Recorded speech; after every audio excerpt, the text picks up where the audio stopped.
So as a Californian, native Californian, I can say it's seldom this hot in late October, and also that I'm very proud of this state's leadership on climate and so many other things. My older son, who's in the audience, he and I have a few things in common.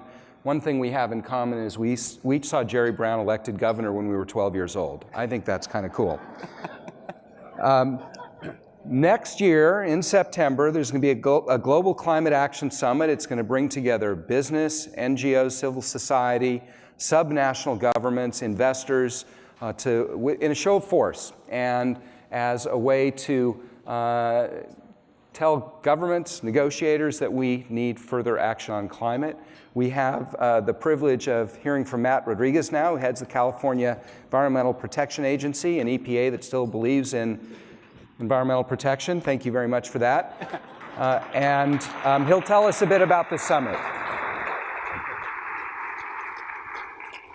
Well, thank you very much for that introduction, and it really is a privilege to be here. I know that actually Nancy McFadden, the governor's chief of staff, wanted to be here this evening, but unfortunately she's ill, but she wanted to have me give you her best regards and assure you of the governor's commitment to working on climate change.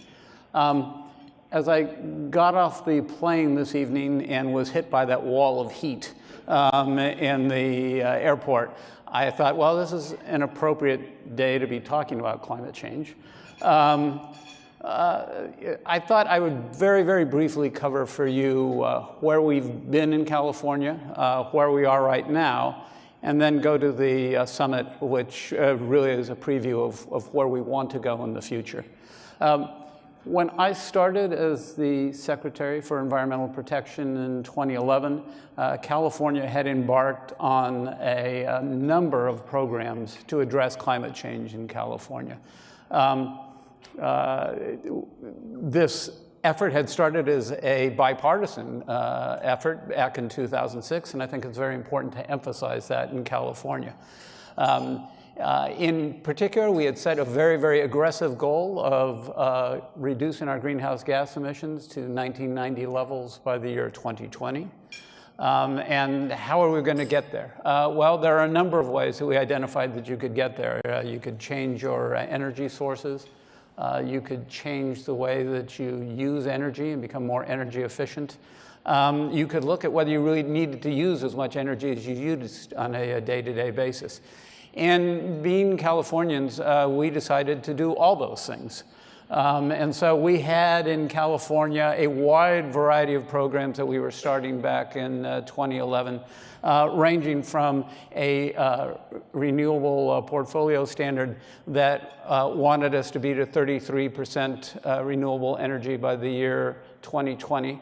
Something that was frankly questioned at the time because we were in the area of 7 or 8%, so how were we going to get to 33%? We wanted to really impress upon the auto manufacturing industry that we were committed to moving ahead with zero-emission vehicles, so how could we do that? And we also needed to improve the efficiency of the engines in our vehicles, so how could we do that? Well, we looked at a low-carbon fuel standard, and the goal was to reduce the carbon content of our fuels by 10% by the year 2020. California has long been known for its energy efficiency programs, and so we continued to focus on energy efficiency. Right now, our goal is to have zero net energy buildings be sort of a standard by the year 2020 if we can get there. And so we set a number of very, very aggressive goals. And then a key to all of this was going to be the cap and trade program that we were embarking upon, that eventually was going to reach 80 to 85% of the emissions in California. So those were the programs, a suite of programs, and I should also mention programs to look at how we do land planning in California. And in the last 6 years, we've made progress on all those programs. So we're reducing the carbon content of fuel. We're easily going to meet the 33% renewable energy goal. The cap and trade program has succeeded in reducing greenhouse gas emissions. To give you a sense of what our goal is, if we had just proceeded on a business as usual projection back in the mid-2000s, we would have been at around 505, 506 million metric ton equivalents in 2020. Setting a 1990 goal, that 1990 goal is around 430, 431.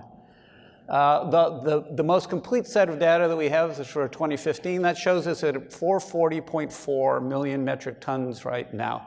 And we see a continued reduction. So we're going to meet that 1990 standard.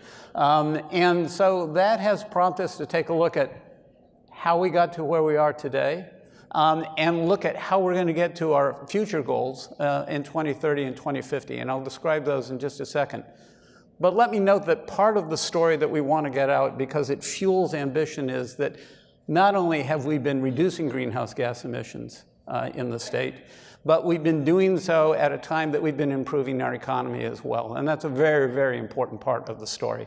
You can't have these programs if they're having a detrimental impact on the economy. And we know that we need to work with everybody in this room to continue to make sure that economic success is a part of the story. So in the last 6 years, since 2010 actually, we've added 2.3 million jobs in the state of California. When the governor took office, we had a $27 billion deficit. We now have a surplus in the state of California. And we continue to draw, thank you. I will not take responsibility for that. That's the governor's work, but it really is a remarkable achievement. And then you see that in a year like 2015, we attracted $10 billion in clean technology investment in the state. That led to the addition of 321,000 jobs. So these programs have not hurt the California economy. In fact, I think that a very strong argument can be made that it was really moving to a new vision of what business should be like in California, and that's attracting attention. So given that past, we've looked at the future. We know that we need to reduce greenhouse gas emissions to 80 to 95% below 1990 levels by the year 2050. So how are we going to get there? Well, the end of this week, or sometime next week, we'll be coming out with a scoping plan that will lay out the path that we see to get us to the goal, and in particular to get us to an interim goal of reducing our greenhouse gas emissions by 40% below 1990 levels by the year 2030. Now, we're going to do that by continuing many of the programs that are already working in California. And the legislature just this year extended our cap and trade program, so that will run to the year 2030. We've got a new renewable energy goal of getting to 50% renewable energy by the year 2030. We want to have 1.5 million electric vehicles on the roads here in California by the year 2025. And actually, I think we need to take another look at that goal, given what we're hearing in other sectors around the world. But we've surpassed sales of 300,000 electric vehicles or zero-emission vehicles, I should say, in California. So we think that 1.5 is clearly achievable, so we will continue to work on that. And we will continue to work on energy efficiency programs. And we're looking at what we can do with short-lived climate pollutants. In short, we're looking at a broad suite of programs that will get us to that goal of reducing greenhouse gas emissions to 40% below 1990 levels. And what that means is coming from, I said our target was 431 million metric tons equivalents. That's the 1990 level. We need to get down to 261 million metric tons equivalent by 2030. That's our goal, and we're committed to doing it. And given our history and our success in our programs to date, we're confident that we're going to get there. But we need partners. You can't do it alone. One of the things I heard when I first started in this job was, why is California doing this alone? You're going to ruin the economy. Nobody else is doing anything about this. California is only responsible for 1% of the greenhouse gas emissions in the world. Why are we taking this chance? Well, the last 7 years have shown that we're not alone in this endeavor. And in fact, there are many regions and states around the world that had programs quite similar to California's. or we were attracting interest in California's programs. And so our cap and trade program has continued in a partnership with Quebec.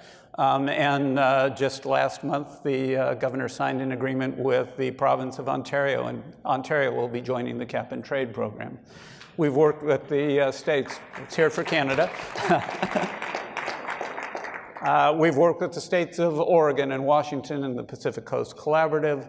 And after the current federal administration announced its intention to withdraw from the Paris Agreement, a number of governors, 14 governors from states representing over a third of the population of the United States, plus Puerto Rico, got together for to form a climate alliance to continue to show that there are governments in the United States that are going to work to address climate change and continue to reduce greenhouse gas emissions and meet our Paris goals for the United States. So we continue that work.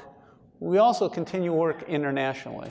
We, in 2015, started the Under 2 memorandum, and it was a very simple statement that we were committed to meeting these targets for 2050, and we wanted to indicate that there were other regions and states and cities around the world that were also committed to that target. Well, we started with 12 regions in May of 2015, and today we're up to 188. And so you continue to see this international interest in working with California and working with regions and states around the world to address climate change. And we want to continue that momentum. And that leads me then to the summit that we will be having next year in San Francisco. The summit will be held from September 12th through the 15th. And it will focus on what states and regions from around the world are doing in cities to continue to reduce greenhouse gas emissions, to show that this isn't an abstract or a theoretical challenge that we've got. No, it is a very, very real challenge, and we are doing something about it, and we have demonstrable results. And we want to show how we're working with businesses, such as the businesses that are here. We want to show how we're working with civil society. And so we want to demonstrate you can do something about climate change, and we want to then take the momentum that comes out of that summit and encourage national ambition. We want to encourage our national governments to step up and do more about climate change and not back off from the Paris Agreement, be more ambitious than they were before. So it's no small task for a state to be working with the international community, with businesses from around the world, but it's something that we feel we have to do. We feel like we've got a good record that shows that it can be done, and we're looking forward to working with everybody in this room to continue the momentum that has been established so far and move us forward and encourage international ambition to deal with this threat that the governor has called the most serious existential threat to our generation. So I invite everybody to look at our website. It is globalclimateactionsummit.org.